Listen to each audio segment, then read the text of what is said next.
I am so very, Awesome. very happy to have a wonderful friend, a very inspirational, spiritual teacher on the Peace Projects. Welcome, my friend, Reverend Reg Tan. I've followed your progress over the years, and it's just been so inspirational. You're a cheerleader for so many people, and you have a Facebook site, Reg Metaphysician, and you're also an ordained minister and International Metaphysical Ministry Global Coherence Initiative Ambassador, anchor of Practical Magic for V81 Radio, where you are in the Philippines, co-producer for Practical Magic, anchor for Putting Things in Perspective. And I remember during the hardest time of when everyone was going through COVID-19, you were doing your daily Facebook Live to help people in your meditations and helping them stay peaceful and calm. And I appreciate that you're so passionate about bringing Yeah. awareness that people, the planet, should come together in order to have a more fulfilled life. And I just am so glad to have you here today. We've been wanting to connect for a while, and we're finally here, and it's just perfect. So, welcome, welcome. How are you? Thank you so much. I'm doing fantastic. Aloha. Aloha. Satnam. So Yeah. tell me, Reg. First, we're gonna talk about peace. Yeah. Um, and for you, it's got to be interesting because you are in the Philippines and you grew up. I think it sounded like a fairly typical, but possibly conservative upbringing. And I wanted to find out how you found your truth and your path Mhm. with who you are, with what you are, with your family, because this is, as you know, has been an issue for many people Yes. who wanted to come out to talk to their family, to have the courage to do that, to find peace in their relationship. And I think that maybe your story could inspire others on how you did that.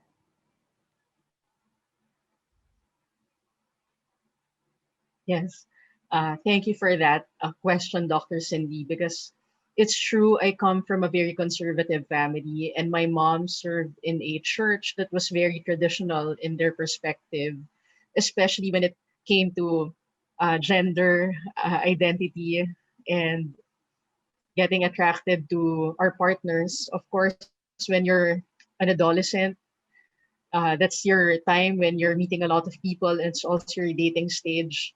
So it was a concern for my mom specifically because my dad, at the age of 15, he passed on. So my mom was left to take care of four children. And then she had to deal with the finances of the family.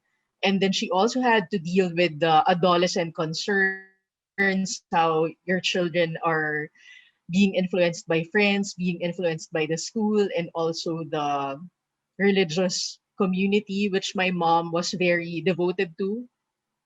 And honestly, for the longest time of my life, I felt guilt and shame because I know very well when I was still a baby, I fondly remember I had a crush on someone who was carrying me.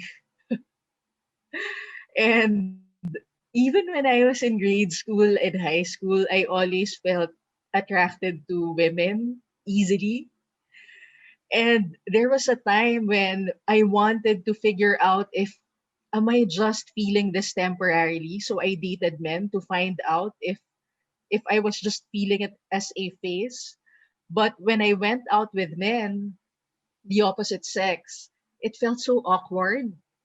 I didn't have the instinct, the initial attraction that I would feel for women. And then I feel very fortunate because when my first college degree was, when I was taking up my first college degree, which is child development and education, I'm also a licensed teacher actually.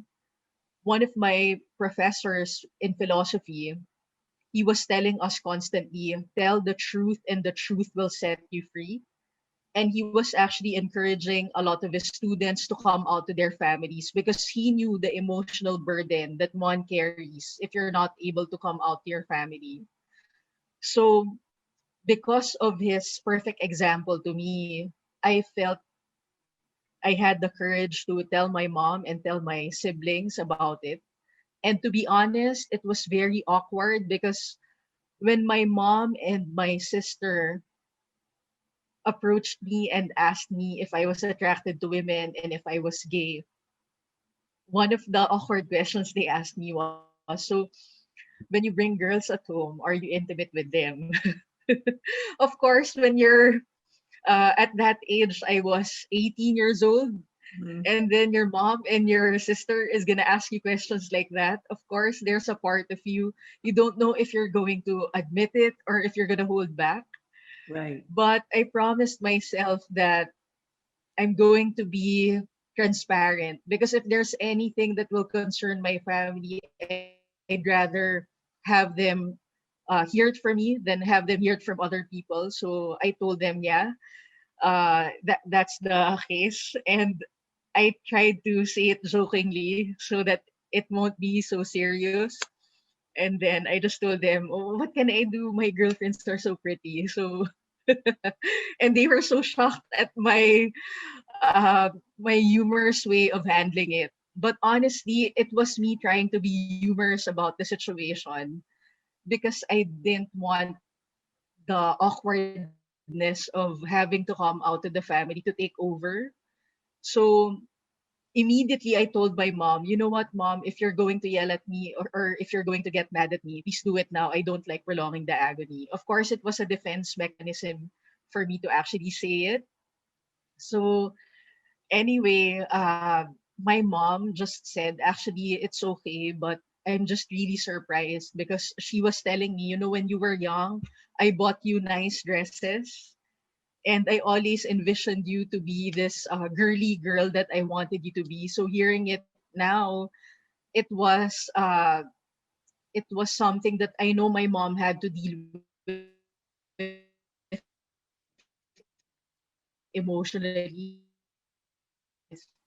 my mom served her church, and Mm, because she had some health concerns, she can't really get a job that will sustain her for an 8 to 5 thing because she's an epileptic patient, so she can have an attack anytime. So that was the most productive thing that she can do. But luckily, our two aunts in the States sent the four of us to school. So we were able to finish college. And because we know and we saw from our parents how hard they worked, but they didn't really get the momentum in life that they wanted because dad passed on at the age of 45. We know that after graduation, we really had to make something of our lives.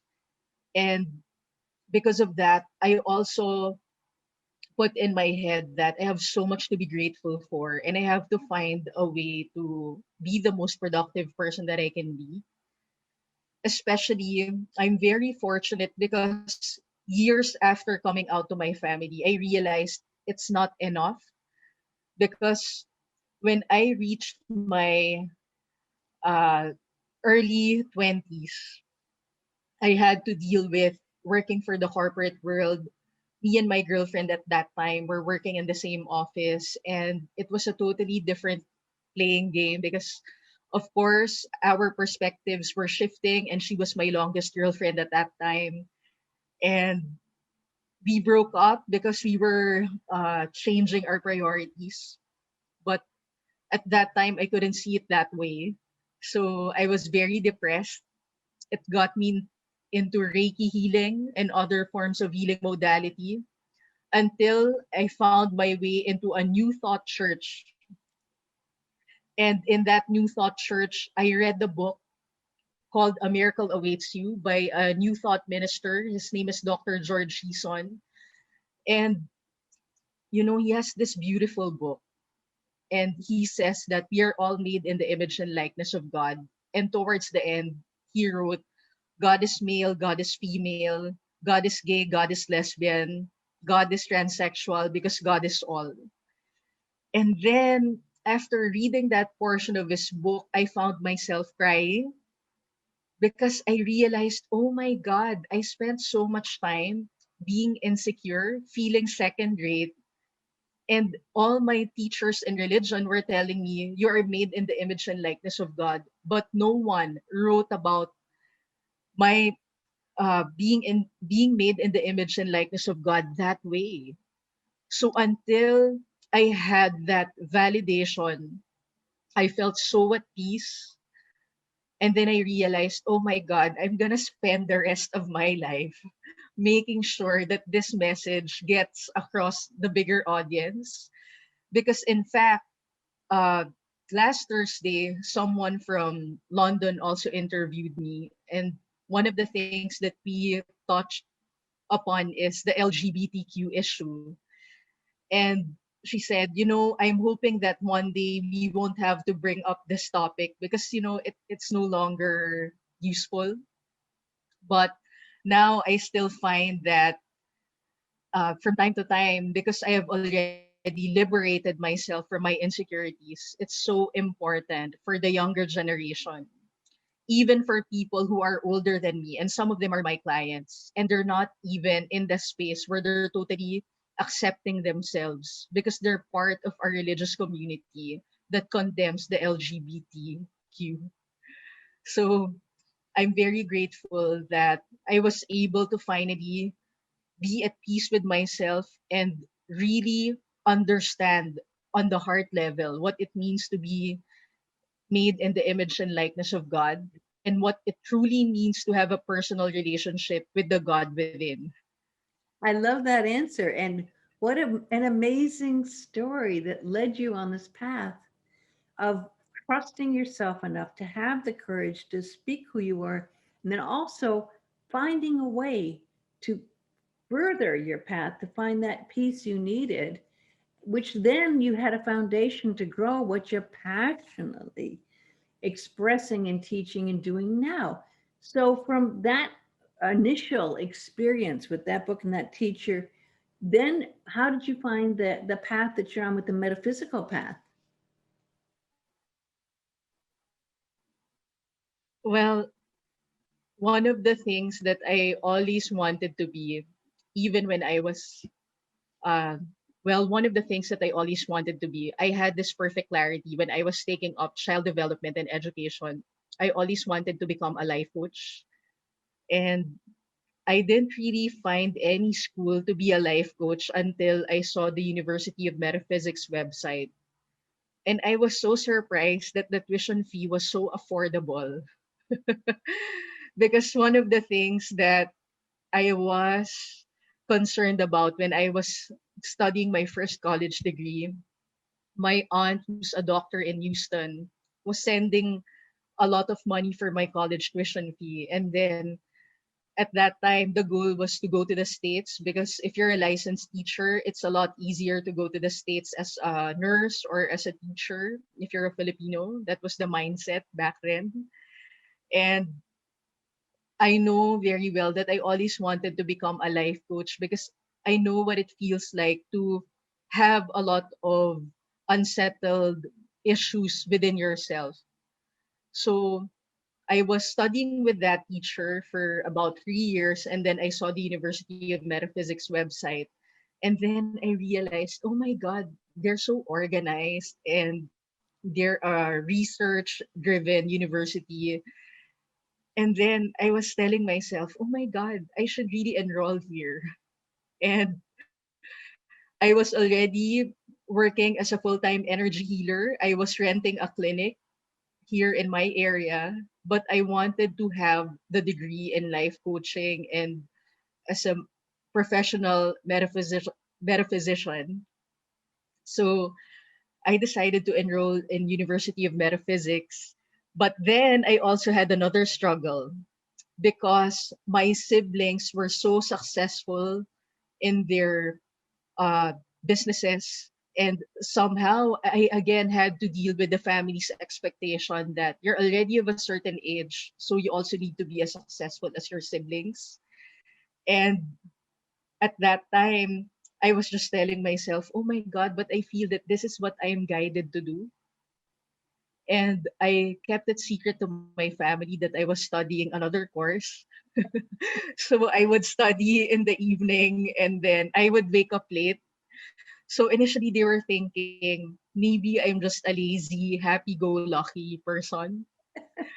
But of course, there was a time that I couldn't keep it secret anymore. So I told them that I enrolled again in University of Metaphysics, and I had to deal with another family discussion telling me what's gonna happen to me about my future, and they're all telling me, that hobby of yours that may be making you happy in the moment, but is it gonna make you money? So although I was embarrassed, honestly, in my first year in University of Metaphysics and being part of the International Metaphysical Ministry, I had to ask everyone the question, at what age did they decide to leave the family home? Because here in the Philippines, it's very rare that people move out. Mm. And I remember getting over 90 respondents in that question. And a lot of people were saying I moved out at the age of 15, 16, 20. And then, oh my God, I was telling myself I'm over 30 and I'm still living in the family home. So I realized that one of the strengths of my friends in the States, there's no pressure when people move out and they're not as successful yet materially compared to their siblings or to their friends. And here in the Philippines, if you come from a middle class family and you come from a private school, somehow there's a certain expectation where uh, some of your friends already have their own cars, their own homes. And honestly, I felt pressured by that kind of expectation because here I was reading all the books that I felt passionate about reading. I was continuously growing myself in the field that I felt I really had the gift of doing and expressing. And all my other friends and family members, they were busy building their businesses or they have their properties, things like that. It put a lot of pressure on me. But even if I was pressured, I was still doing my own thing, which was studying and doing my personal research about all the questions I had in my head. And that's why when I read your book, Prayers, Meditations, and Affirmations, it was really an amazing, eye opening experience for me because of the pressure I was feeling outside of me. I needed to find that inner stillness. How do I reconcile all my ideas about this God within and then God and the tradition? Especially, I'm coming from a Catholic community. We're predominantly Catholic. And although I truly appreciate that my Catholic upbringing gave me the concept of God, gave me the concept of higher power, and I know that many times, whatever difficulty I had growing up, it was because of the prayers and the devotion of my parents to the church that really helped me stay emotionally uplifted no matter what was happening. It was a different level when I read your book, how it liberated me from understanding what does it really mean to be Catholic, especially here in my place, because I was already curious about so many things. I was learning about New Thought philosophy, and then I know that I had to be able to have that feeling of inner peace and still remain balanced and harmonious with the people around me. And what I liked most, especially about your book, was when you talked about the chalice and how it actually meant being a channel of God, that a channel of expression. And that gave me goosebumps because even 4 years ago, when I was blogging for food and books, I noticed that some of my posts were about divine calling, purpose, and it didn't have anything to do with the restaurants that I was blogging about. But when I read that part of your book, I was telling myself, see, I'm not this weirdo who has this. ideas outside of what my family and friends are saying. I'm really making sense here, but I just didn't have enough words. I wasn't very articulate. That's why most of the time I was called weird. Well, you know what? This has been a course on my path. I started long, long time ago, and as you know, with Dr. Masters after my father died. But that was over 50 years ago. So of course, this was even considered stranger then. But it was such a gift to me. And you know what we find? We find this amazing support inside. We find this connection. And on the metaphysical path, as you have found, your life is your expression guiding you once you set your intention towards that inner connection of God and setting the highest intent to do who you are, what you are, and your purpose in life. And then your life events. So it's like an amazing movie that unfolds and shows you and tells you. And you have become such an amazing positive force to help others now who don't know how to express themselves well, social media wise, which is another whole world out there. Yeah. And Yeah. you've done so much in connecting that. And then it led you to doing these connections with the coherence. And I know you connected with Jennifer Hill, who's a Yeah. wonderful friend, and you were able to have her on your show. And then you started your show on the Philippines radio station Yeah. that you still listened to as you were young.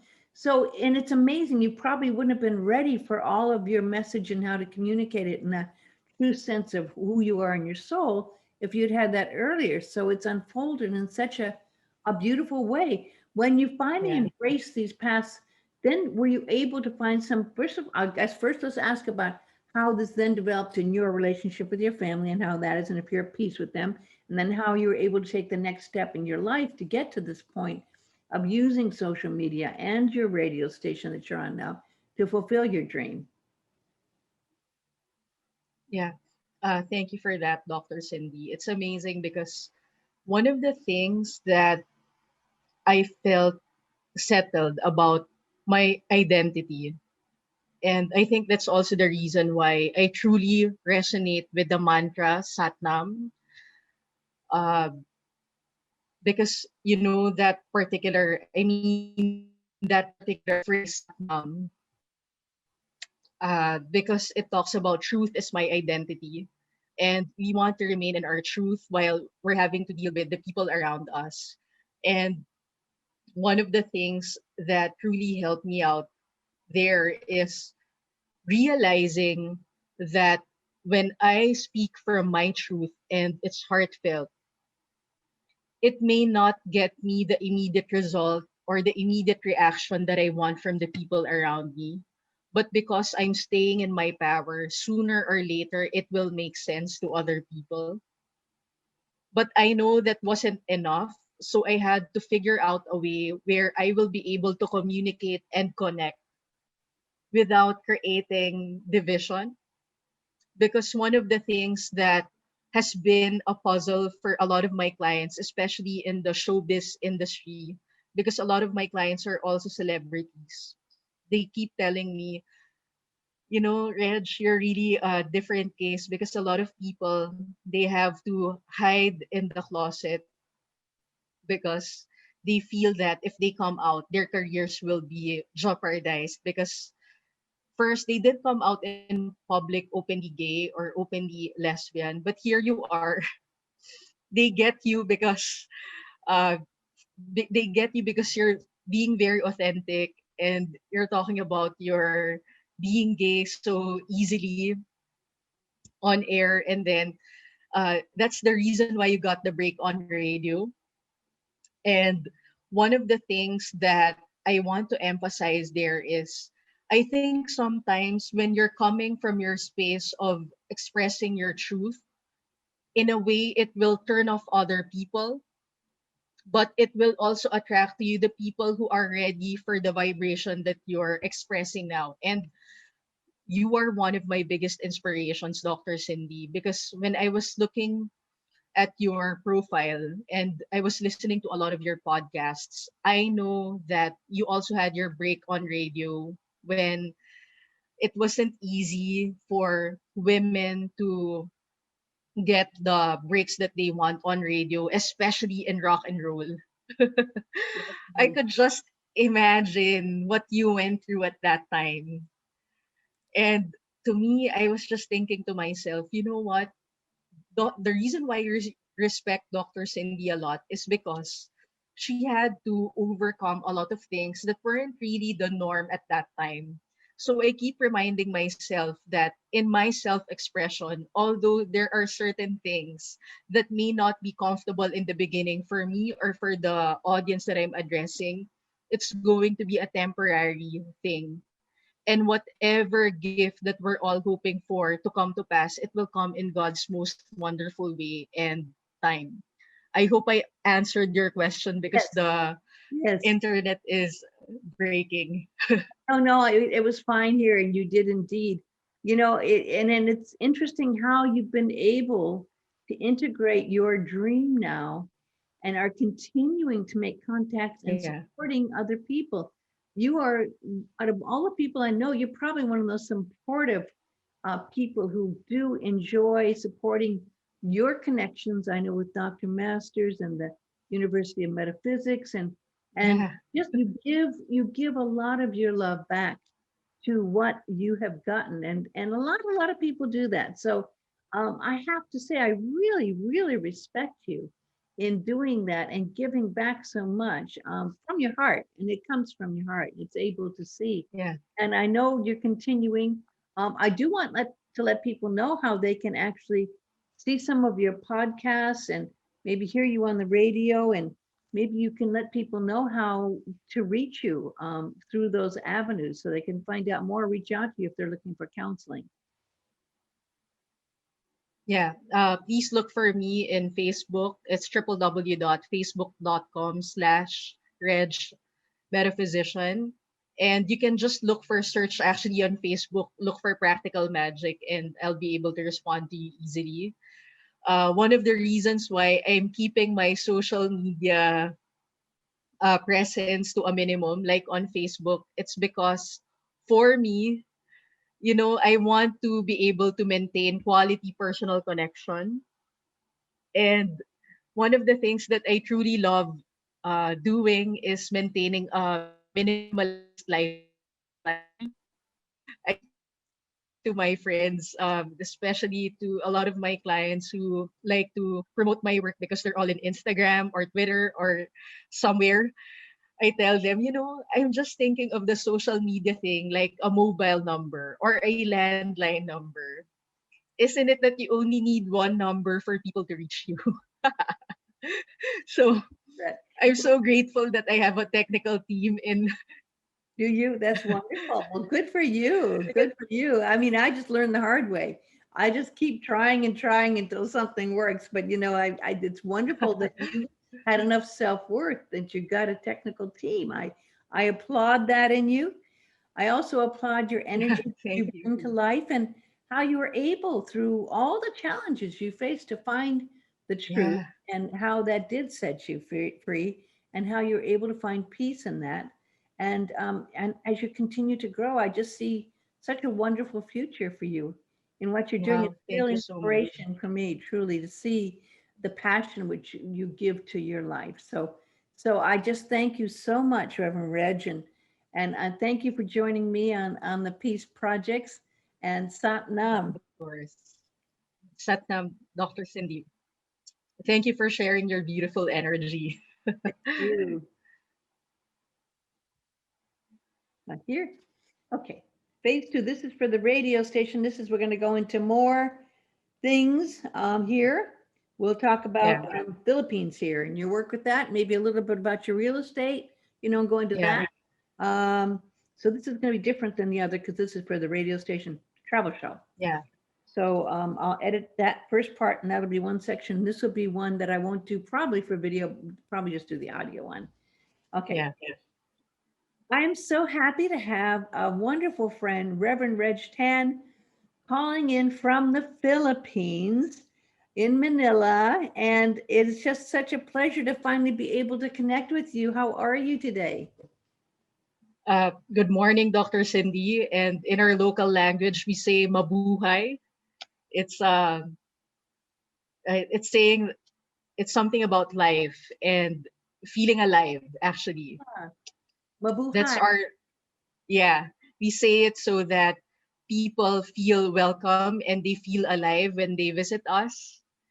And thank you for having me on your travel show, because one of the things that I love to do is really promote our country, our beautiful islands, and our warm people. That's why one of the most sought after tourist destinations in Asia is the Philippines. And I think 2 years ago, I posted a lot of photos about El Nido, Palawan, which is actually one of the most sought after tourist destinations here. I think you saw some of them because I saw you react to some of the photos. I think they were very, very beautiful. And it's interesting because in Hawaii, we have a lot of Filipinos. And Mm-hmm. some of them used to go back and forth quite a bit. Of course, Mm-hmm. this last year, this has changed, and a lot of them have had to again go to Zoom and connect with others only by phone or Zoom, social media platforms. But there is this amazing family connection and this love, and there's so many sides to the Philippines, and so many different islands, and so many different places to go to that I think some people who would normally not even be of the Philippine descent get confused as to where to go. So if you were talking to someone who hadn't been to the Philippines, like right now, so I'd say, okay, Reg, I'm coming down to the Philippines. Where do you think I should go and visit if I want to have a week in the Philippines? Yeah. Thank you for that question. So, actually, first, I want to know the budget of the person who wants to visit, because one of the things that I can recommend to a person is that we have different market bracket depending on your budget, of course, because we have something for backpackers, we have something for people who are in the middle income range, and we have something for the very, very high end market. In fact, Tom Cruise and some of the Hollywood stars who visited here, they pick the ones that are very, very high end, something that you need helicopters to travel privately to the island. So we have different market bracket for people who have different budgets. So I would like to know first what the budget is, because when I know the budget, I can make better recommendations. Because one of the things that I used to do before is to write reviews for restaurants and hotels. And I know that you just need to know how much your budget allocation is, and definitely it will go a long way. But for a start, because the first thing that any tourist will have an option for is to either land in Manila, which is the uh, which is a city here, and normally in the past, this is where everyone had to pass before other airports were open. So now we have airports in Cebu, and which has international flights as well. And then we also have another international airport in Pampanga. So we have three international airports that are now open for people to take advantage of. But I want to share this experience because one of our visitors a couple of years ago was the president of the International Airport. So he went to the more upscale business district. And when he went here, he said, Philippines is like New York City in paradise, because he stayed in one of the most upscale hotels. And then we brought him to other areas which are normally the bed and breakfast area. So let's say you just want to stay in the city, because some people, they like the nightlife, and people actually love the nightlife here because they're able to take advantage of the music, they're able to take advantage of the international cuisine, and some people just really love to bar hop. So if you just want to do something like that, then I would recommend for people to go to Bonifacio Global City and Makati Central Business District. And if you don't want to go out of Manila area, and you want to enjoy some bed and breakfast, you can go to Antipolo. We have View Chalet, which serves very wonderful Swiss food. And then you can also have the option to go to Tagaytay, and there's a volcano there, and it's already close to other beaches. So one of the most popular tourist destinations in that area, close to that area, is San Benito Farm. But it also costs a lot of money to go there. But a lot of foreigners actually enjoy it because of the whole package that you're going to get for wellness. So a lot of people do enjoy that. And another thing, which is technically relatively more affordable, is for someone to go to Cebu. And there are so many different hotels there, from the ones that are I've truly heard a lot about affordable Cebu. up to the ones that are very high end.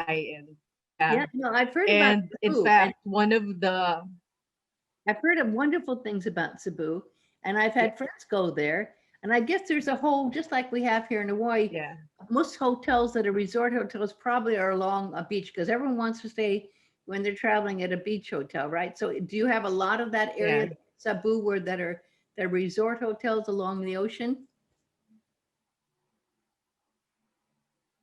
Uh, Dr. Cindy, I'm sorry, I didn't hear Oh, that I because was the wondering if you internet have a lot is of resort breaking. hotels Yeah. along the ocean in Cebu. Yes, there are, and people are actually going to enjoy it because uh, aside from it's close to the ocean or close to the beach, food is really good and food is really affordable. So a lot of people who have international conventions, they choose Cebu as a destination because you have that easy uh, and convenient way of transporting yourself, because Cebu also has an international airport. But if you want somewhere more private, I would suggest people go to Coron or to El Nido, because there's more privacy in the area. And for people who'd like to surf, Siargao is a tourist destination, and La Union, because I know there are people who love to surf, so those are the areas for surfing. And for people who love to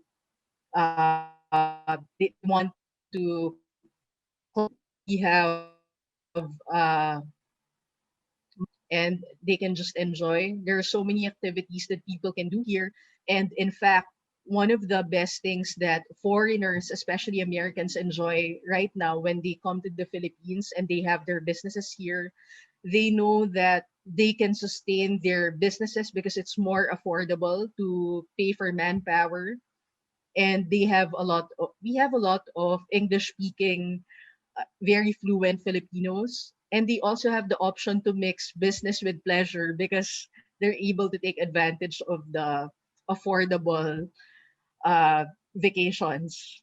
Yes, it's probably much cheaper than coming to Maui, Hawaii. Yeah, So, and I think people enjoy that, and it's got a very interesting culture as well because when I travel, some people go, well, "Why would you go to a place like Tahiti? Because it's an island." But when I went to Tahiti, wow, it's such a different culture and a way of life. And the same thing for the Philippines. You get to experience a whole different way of living yeah. and culture. What are the cultural aspects you like that you find that and would recommend for people in the Philippines? Well, number one, when we have our fiesta, it's an amazing thing. For example, uh, in Cebu and in Tacloban, Davao, we have this festivals, Kadayawan Festival, and many other festivals, and it's just the whole community celebrating. And there's a parade, and then everyone's just generously serving food. So those are amazing times for people to take advantage of, and at the same time, the awesome thing here, Filipinos are also very accommodating, very warm. In fact, one of the most popular vloggers at the moment, Nas Daily, I remember watching him, and then he was saying, you can go to the Philippines, and if you need anything, people are just willing to to help you in whatever way, shape, or form they can. So just to also be clear for people, there's certain times where you don't want to go because of possible hurricanes. So what are the good times of years to go to the Yeah, Philippines? yeah. It would be awesome for people to come here, March, April, May, early June, if it's something that you truly want a sunny day. And for the typhoons, like what happened recently, honestly, we were surprised because this isn't something that was predictable. And in fact, I felt a little negligent because in the we had two announcements of typhoon. The first one was the super typhoon, where I asked my friends, I know that you generously supported us, you posted something, and that super typhoon had less impact compared to the second one that came, which is Typhoon Ulysses, which was more devastating than the super typhoon that they announced. So at that during the second typhoon, I was so surprised because the winds were so strong, and you could really hear a lot of things were flying already in the atmosphere. So we were so concerned at that time. They had to turn the power off to make sure that there was everybody safe and fires are not going to be an issue. In a way, I'm grateful that they had the initiative to do that, but I was so surprised that the announcement, the second typhoon, was more devastating than the first announcement. I didn't even hear about the second one. Isn't that well? And again, I Yeah, guess one last question, and this is on everyone's mind. I mean, a lot of people are yeah. planning to travel again come March and April, so this would be something they could think of. But how did COVID-19 affect you and the people of the Philippines? Yes. Thank you for that question, Dr. Cindy, because one of the things that I prayed about, especially when President Rodrigo Duterte announced a lockdown, I had Greg Braden's book, The Isaiah Effect. And then he was saying, if a lot of people are meditating, no matter what the speculation is, if people reach enough number to raise their consciousness above the level of the limitation, then uh, they can thrive despite whatever speculation there is. So I made sure that every day I would lead a meditation and because I was thinking, what can I do best as someone who knows how to meditate, and how can I best serve my community? So that was one. And in terms of foreigners traveling to the Philippines, I think you'll feel safer because here right now we're supposed to wear a mask and a face shield. So we're very strict with uh, protocols. Everywhere you go, people have to take their temperatures, and it's a mandate. Everybody has to wear a mask and a face shield. So uh, in that sense, it will make you safer to go out. And one of the things that was amazing, Dr. Cindy, it was a blessing in disguise for me actually, because during the lockdown, I was just thinking of how can I best serve my community. And somebody invited me to be part of an interview for the LGBTQ community.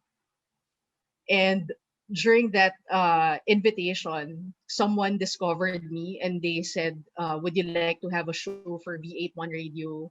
And then they gave me the following requirements. And a lot of the technical requirements of the radio included a lot of high tech stuff that I didn't have back then. And everybody was so surprised because we saw you do a lot of meditations, and they thought I was using a laptop according to their specifications.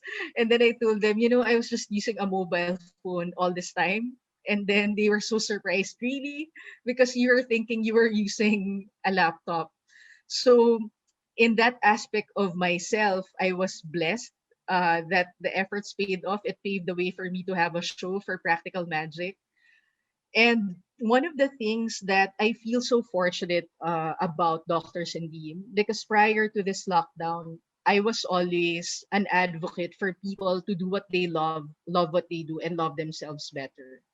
And because personally, I had to deal with the conflict with my own family because they wanted something that was more grounded and more practical in their perspective. They weren't really supportive of doing what you love to do. But I know that my family always had me in their best interest. So I always found a way to sell products or services because I also have to be practical, of course. How are you going to pay for doing what you love to do, especially metaphysics, life coaching is not yet a fully accepted concept here in the Philippines. We're still in the space where we're educating the market what our services are for. And so you do So real estate as well. So you do real estate.